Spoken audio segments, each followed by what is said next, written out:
Beyond the breakdown, amplifying your hope. Hello everyone, thank you so much for your support. Thank you for the likes, thank you for the subscription. It is still Beyond the Breakdown podcast. I am your host, Norman Destiny Ajurechi. And today I have a guest, and allow me to give her the chance to introduce herself. You're most welcome. Thank you. I'm Gloria Anna Akidi. I work with Sanlam Life Insurance as the risk advisor. Thank you so much. Today our topic is very, very nice. It's marriage and betrayal. Marriage is an institution whereby we all want to build trust. We all want to build a happy moment. We want to have good memories. We want to have an environment that we can interact freely, an environment where we can grow together. That is a very, very beautiful institution. However, sometimes marriage tends to be very, very hard for some of us. Today we are having Gloria, and Gloria is one of the ladies that she has passed through fire and come out. I believe so, not so? And today she's going to give us a beautiful story and how beautiful the marriage was and how challenging it became, and eventually what turned out to be the test of time for her. She got married, I think, when you were still not too old, you were still very young. And you can give us that beautiful story, you know. Okay, thank you once again. As I already told you, I'm by the name Gloria Anna Akidi. In my entire life story, I grew up in the hand of a grandmother, whereby my mom left me when I was 1 week. I grew up without knowing who is my dad. I studied from Bulo, my primary level at school called Mother Teresa, my secondary school, Highland Secondary School, Kampala. Coming back home, I was forced into a marriage at my age of 14. You were just forced to get married at the age of 14? Yes. Wow. I was being told that I should get married, but after refusing to get that married because I was still at a young age of 14, they had to chase me away from home. Oh. So, being my uncles chasing me away from home, you know, growing up with uncles, being them chasing me away from home, I had to start moving around.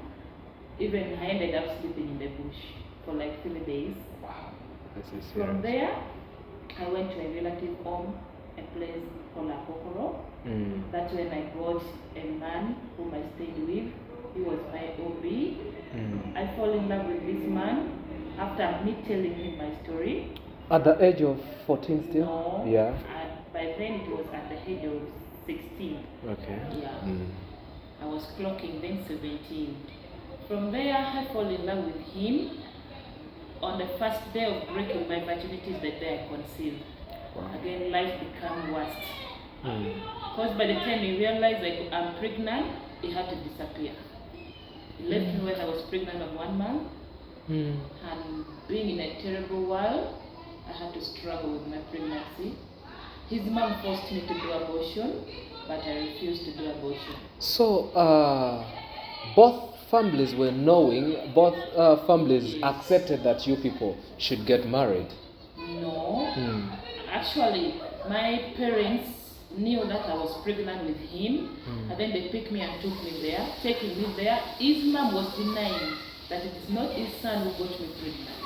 But the son was telling him that no, that child belonged to me, that pregnancy belonged to me. So from there, his son told him to pay my bride price, that they should give my parents 2 cows, but the mother denied that she doesn't have any cows to give my family members. So Gloria, what has been the most challenging bit of life when you got to realize that you were pregnant? And I believe at that time you were still a kid. You never knew so many things. Yeah. I was being taken to this man's home, and I was staying there under the care of his mom, but a lot of challenge has been coming in and out, whereby this man have not hated me by then. He was sending me support, but it it was only the mom who was stopping him from coming back home. Because being a last born in a family, understand when someone is a last born. So being a last born of the mother, the mom loved him so much. And the mom was like, his son is studying for his better future, not to take care of me, because I just forced his son to be the responsible husband to me. So by that time, how old was the man?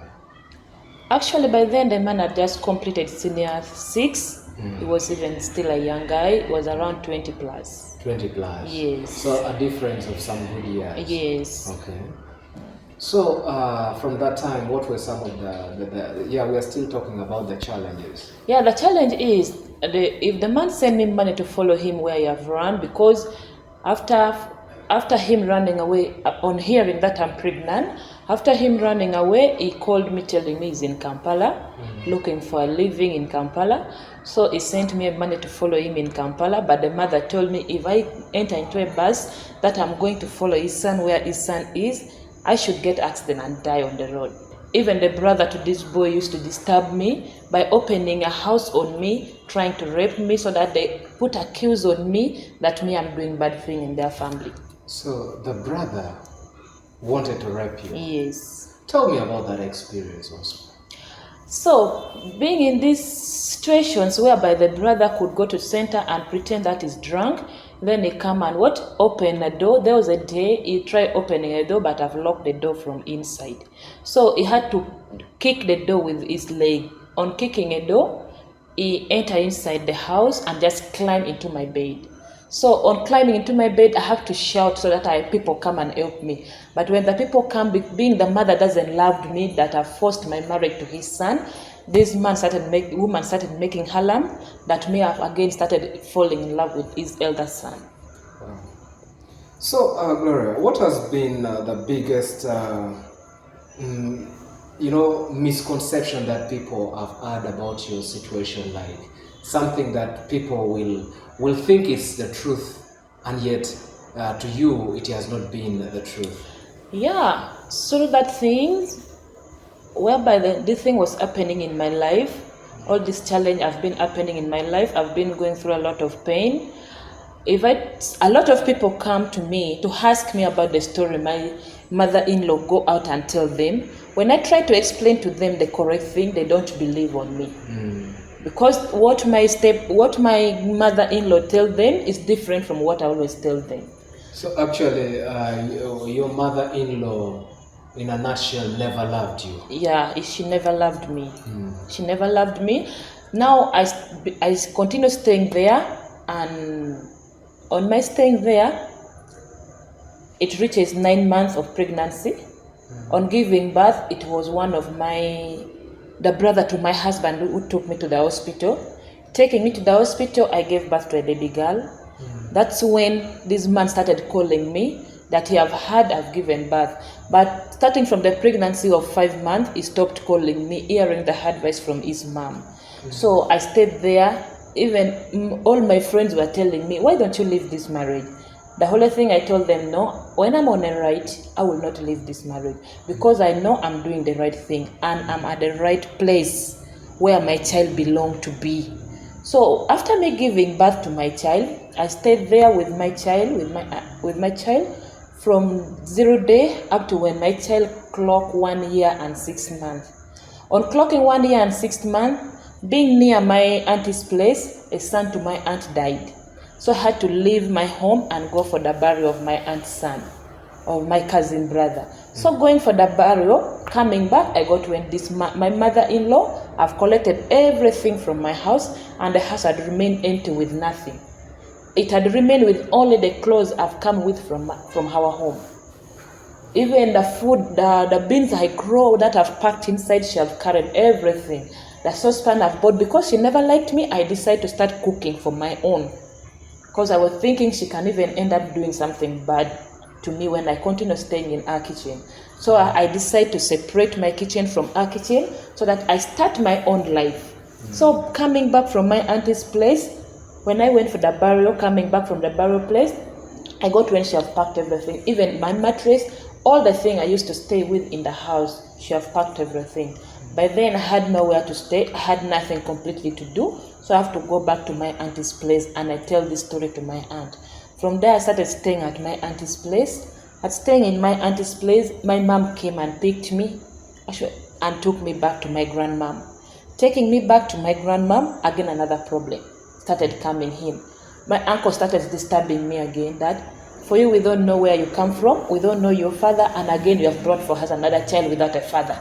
And you know, in that situations, a lot of problems again start happening. I even ended up taking poison, but God said, no, it is not yet your time to die. That's why I'm still alive up to now. On taking my poison, my grandmom gave me a full tray of eggs so that I vomit those poison. I started staying in a hard life.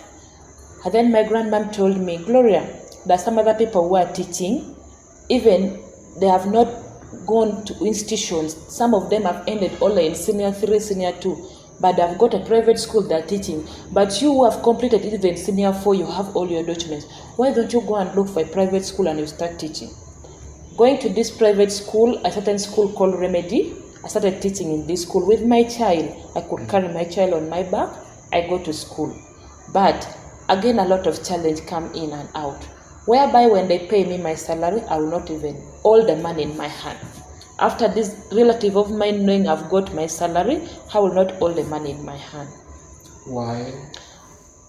They take the money away. I don't know the reason why, because they always say, me, I'm not supposed to be having any money in my hand, because I'm just a child they have taken care of. They do say that they have taken care of me. So from that time, this director of mine told me, Gloria, you are going through a lot of challenges. What I want to advise you is go back to school, go and do what? Holidays program. That's when I went back to school. But before going to school, he told me, you always come from far. I want to pick some part of your salary, I buy for you a bicycle. Buying a bicycle for me, I only ended up climbing on a bicycle from school, reaching home. Reaching home, my uncles had to destroy this bicycle into pieces, that it was bought by my man. A man that I fall in love with, a man that is spoiling me, a man that have stopped me from taking the money from the man they brought to marry me. Because at first they brought a very big man at my age of 14 that I should get married to this man, and then I refused to receive the money for that man. That's why I ended up in a wrong way to force myself to get married to the other man whom I reached there, and again I got a lot of stress from that home. Wow, this is it is a hard story. Please, thank you so much. I'm still urging you that kindly subscribe to our YouTube channel. It is Beyond the Breakdown. If you also have a story and you feel like your story should be heard, you can as well hit my inbox or give me a call on 0392 972 444, or you can WhatsApp me on 0760 167722. We are still with Gloria, and she's giving us how our life has been, and it has been a roller coaster, that's what I can say, but nevertheless she never gave up in life. Today she stands tall to tell us her story and to give hope to somebody out there. So Gloria, Yes, please. tell us about your life as a young girl who became a young mother. You get that? Taking care of the baby. I believe the husband, your husband, wasn't there at that time. Yeah. And he was a absent father. So how has being a single mother impacted your life? And how did you maneuver to this point? Right. Actually, from that time when I went back to school to do my course of being a teacher, it was not easy being a single mother, and at the same time I have to go back to school and pay for my tuitions. So being in this challenge, this man, because of the good heart he has, he told me... Your director? Yes, the Okay, director. He was the one paying that. Yes, he told me, now I will pay for your tuitions until you get your graduations, until you're graduated, and then that's when I will leave you, because I'm seeing the situations you are going through. When I told him there's no problem, he picked me, he took me to a school. I studied from Pacific Teachers College.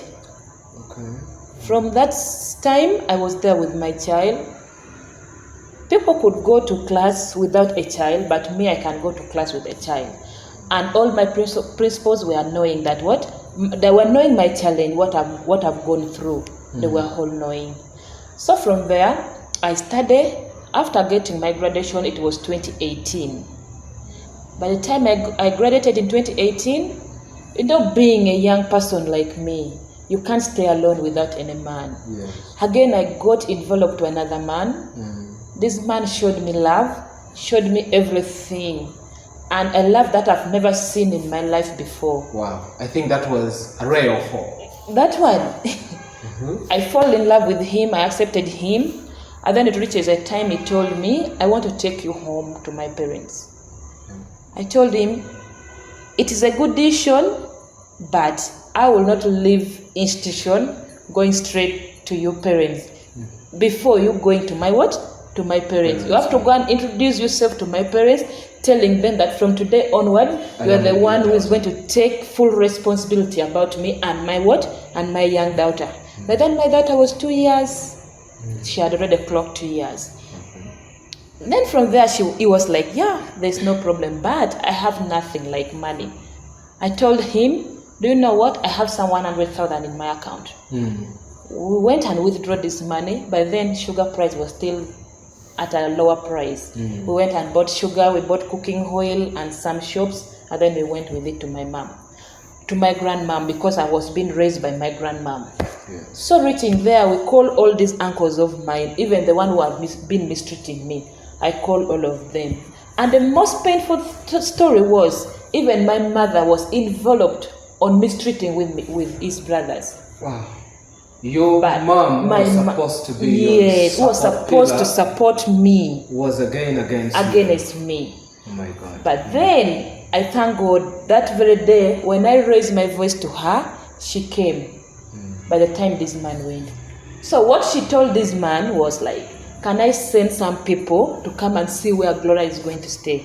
This man replied to her that no, don't send anyone. Before January next year, till get when I've finished everything concerning marriage. And then my grandmom told him, no, you know what? I will not force you to marry my granddaughter. The only thing I want is when you're taking good care of her. When you're taking good care of her, you are equal to those one. You are even above those one who have wedded. Yes, but when you're not taking good care of her, it means nothing. Then from there I went there. I was very happy that I've got a good man. But reaching there, it became another war. Oh my God. On my sleeping there only one day, I went in the morning to fetch water at a borehole. A certain woman asked me, that you are new in this environment. I told her, yes, I'm new.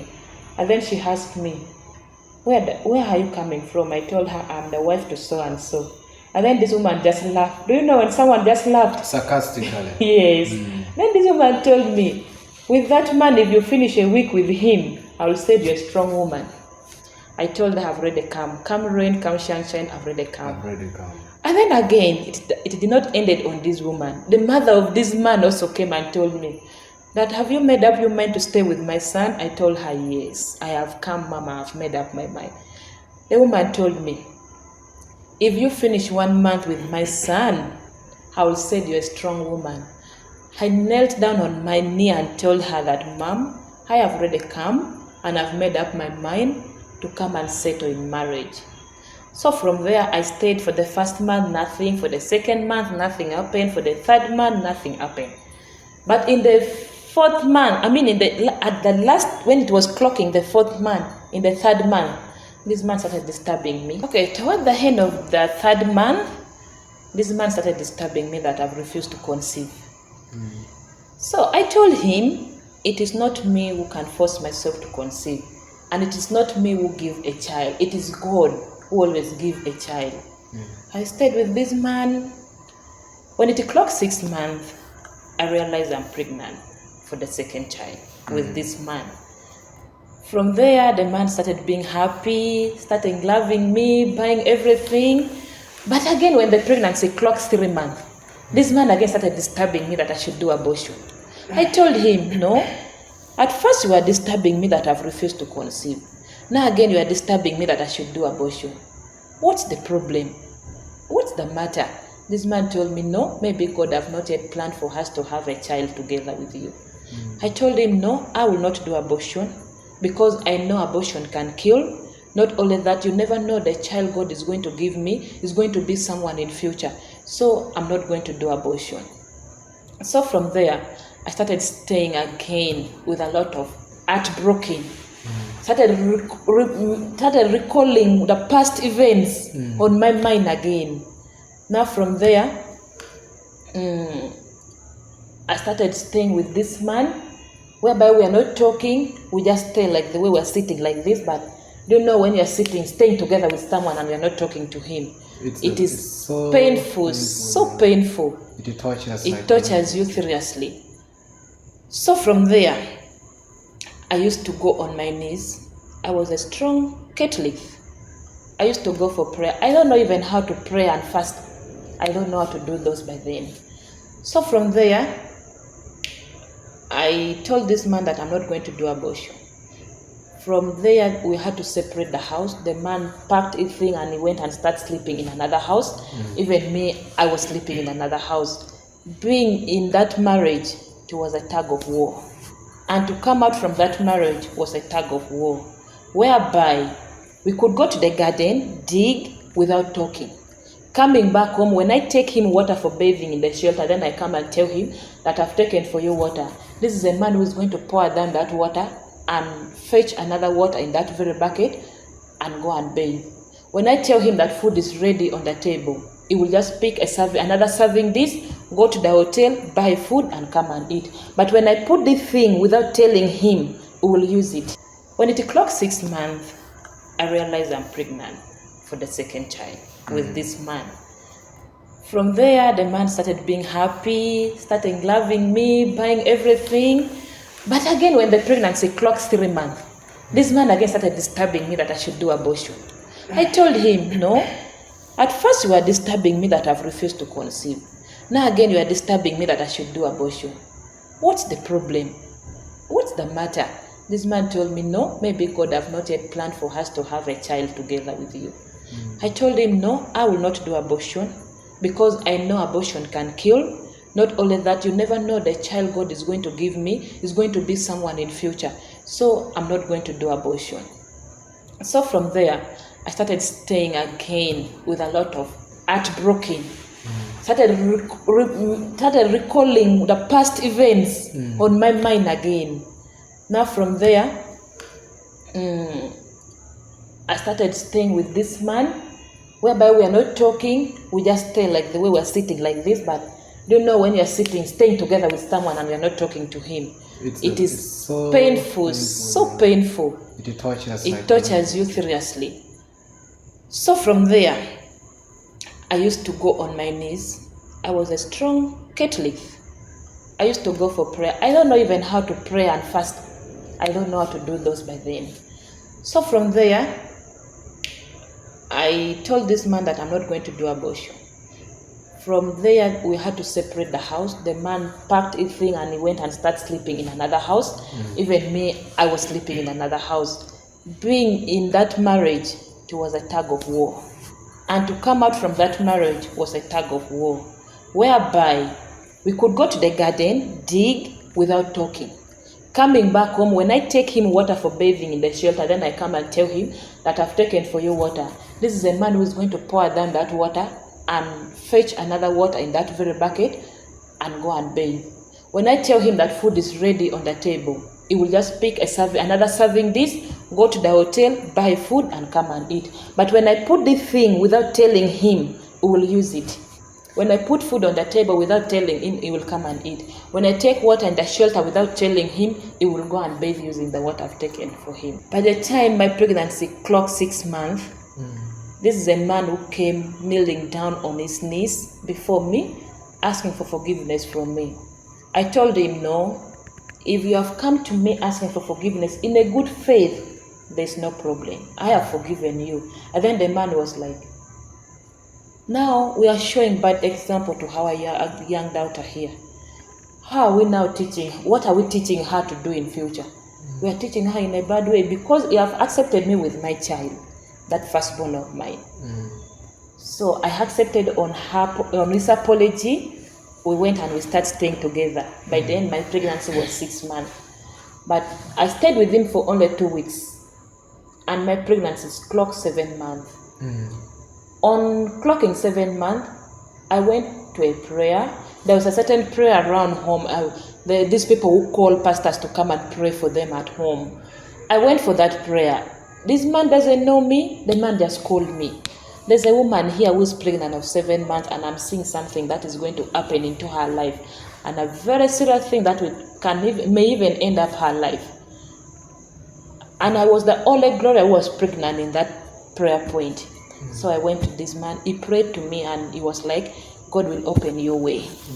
So from there I came back. I stayed for 1 week. I had a strong dream, a terrible dream.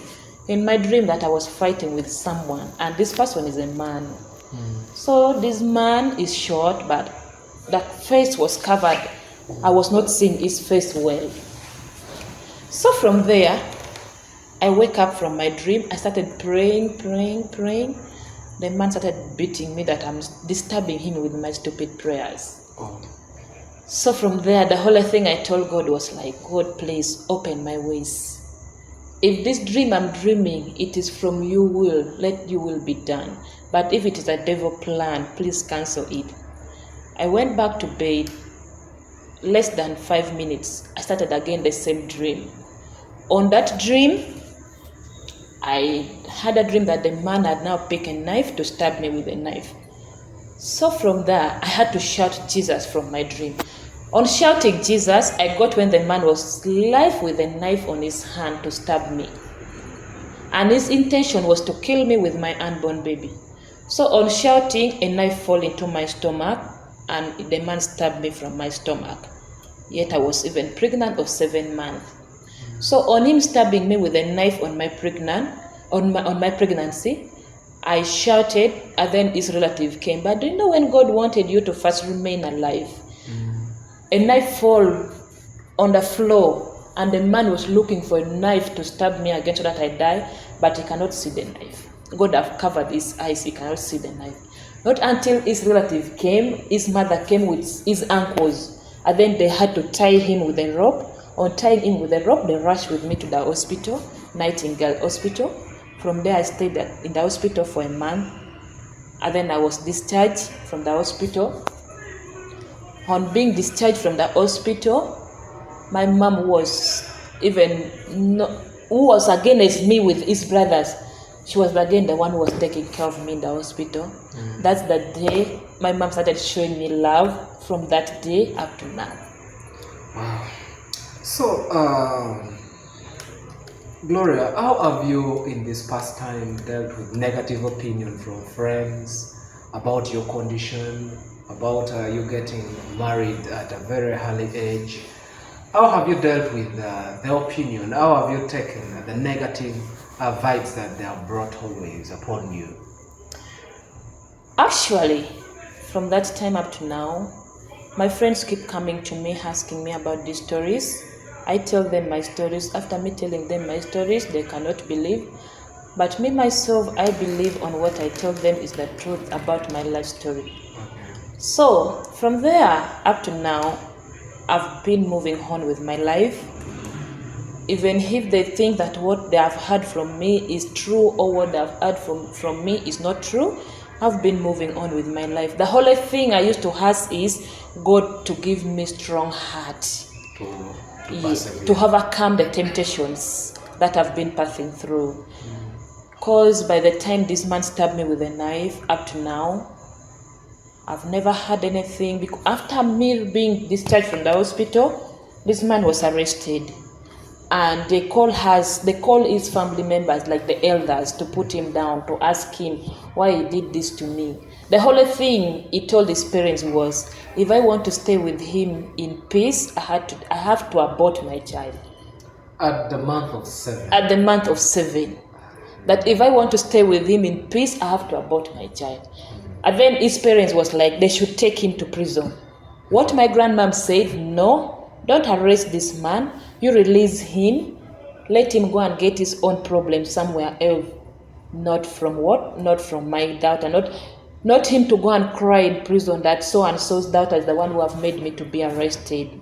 So from that time up to now, I've ended a life of being a single mother of two beautiful girls, whereby all my girls doesn't know their father.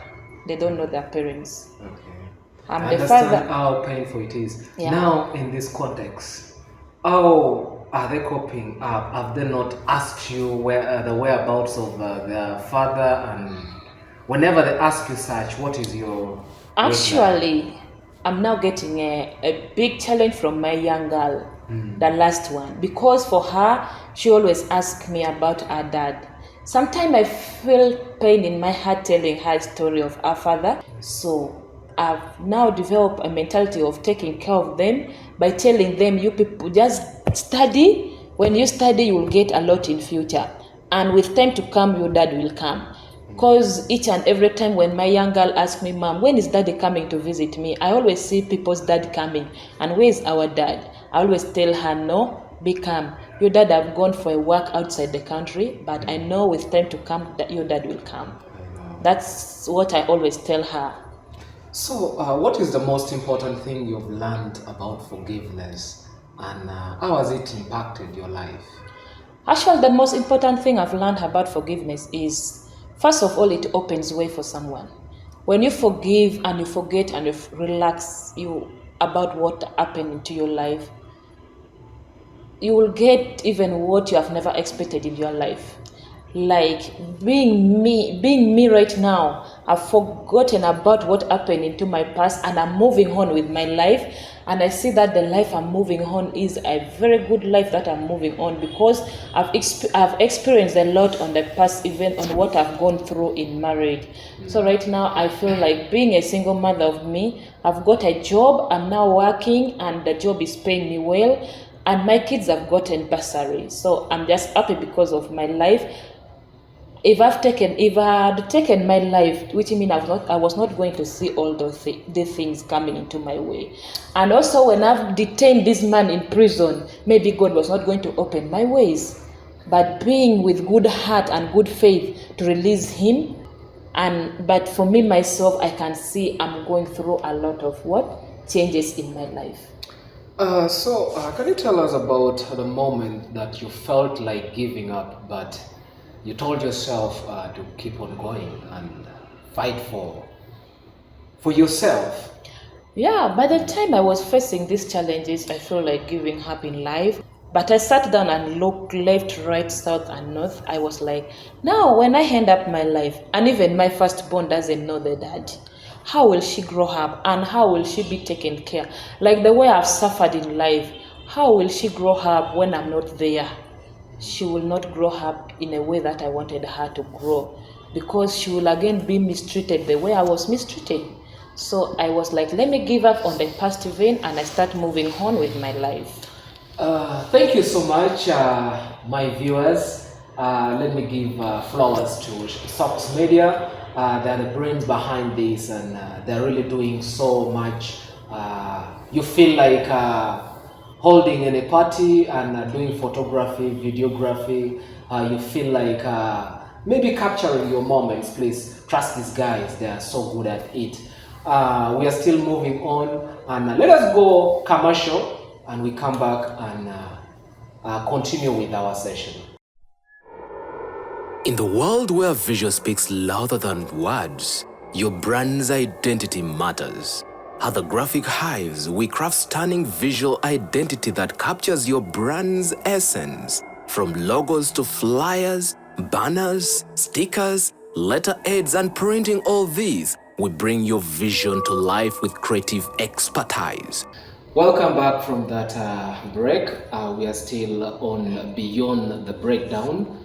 You can also be part of this by subscribing, by sharing, by liking, and by also, if you know you have your story and you feel like we can bring it out like the way we are doing it right now, please, you can call my number, or you can inbox me on WhatsApp on 0392 972 444. That is for calls, and 0760 7722. That's the number that you can call, and you get to this platform. So Gloria, what are you most looking forward to experiencing in this new chapter of your life? Yeah, what I'm looking into right now is I'm looking for a better future and to educate my kids, to show them a way so that they should not end up in a mess the way I did. Okay. Yeah. So how are you prioritizing your own healing and the growth right now? Actually, right now I've given my life to Christ, and the whole thing is now when I go through a lot of challenge, when I face any difficulty in life, the only thing I do is to kneel that and ask God to show me a way, to heal my heart, because what I've passed through, I don't want to go back on it. So basically, what are the advice that you would give to the young girls out there who are trying to also start up a family, or who are passing through the same story that you've passed through? Yeah, the advice I'm giving to my young ladies outside there who are listening to us is, what I've passed through is a terrible thing, and it is a painful thing. When you don't have strong heart, you can end up losing your life. So the advice I'm giving them and to all the married women in the house is, when you see there's a lot of difficulty in your marriage, please first seek for God's forgiveness, number one. And then also, don't end up dying with a man who doesn't love you, with a man who is going to end your life, and later on it will remain to enjoy. So when your man is disturbing you, please don't just be there like, I can't live without this man. Because I see outside there are very many ladies, there are very many friends of mine, when I go to them and they're having a lot of challenge in their marriage, they always say, I can't live in this world without this man. And the advice I always give is, don't just say, I can't live without this man. There are a lot of men outside, there are a lot of people outside who can pick you from zero to something.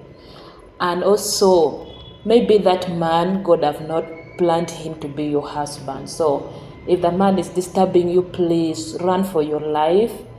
Go and get a better life somewhere, like how I did. I am now in a better life, and I'm now in a better position, because now my work is my husband. But when I was with that man, I was not working. He stopped me even from working. But now my work is my husband. And my children are my second husband. But my God is my first husband. That's the advice I can give them. Thank you so much. We have come to the end of this show. Stay tuned. You can like our page. You can share. The only thing that you can do for this to come to life is to like, to share, to subscribe. You know, when you give me the feedback like that, it gives me the hope to really move forward and impact the lives. You know, there's so many people out there that are having wounds that are unhealed deep in their hearts. But if they talk, or if they bring it out like this, maybe they feel they have listened that weight off their heart. Oh, the story that you're going to give is going to help somebody out there to move on, to fight for their life, and then to be the better or the best versions of themselves. We are also on countdown, ladies and gentlemen. It is a festive season. Please, this is the time that I'm still going to advise you that live your life responsibly. Do not trade your life. Never give up. Work hard. Thank you so much. I still remain your host. May the Almighty God bless you.